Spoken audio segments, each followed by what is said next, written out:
இன்றைய மன்னா. இஸ்ரவேலே, நீ பாக்கியவான்.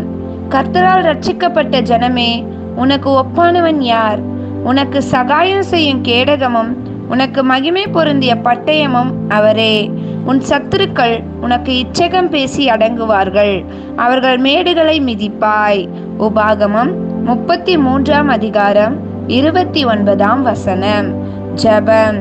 எங்கள் தேவனாகிய கர்த்தாவே, நீர் எங்களை பாக்கியவான்களாய் மாற்றி எங்களுக்கு ஒப்பானவன் இந்த உலகத்தில் இல்லாதபடிக்கு உம்முடைய மகிமையினால் எங்களை சூழ பண்ணி இருக்கிறதற்காகவும், எங்கள் சத்துருக்களை நாங்கள் முறியடிக்கத்தக்கதான வல்லமையையும் பராக்கிரமத்தையும் எங்களுக்கு கொடுத்திருக்கிறதற்காகவும் உமக்கு நன்றி செலுத்தி இயேசுவின் நாமத்தில் ஜெபிக்கிறோம் பிதாவே.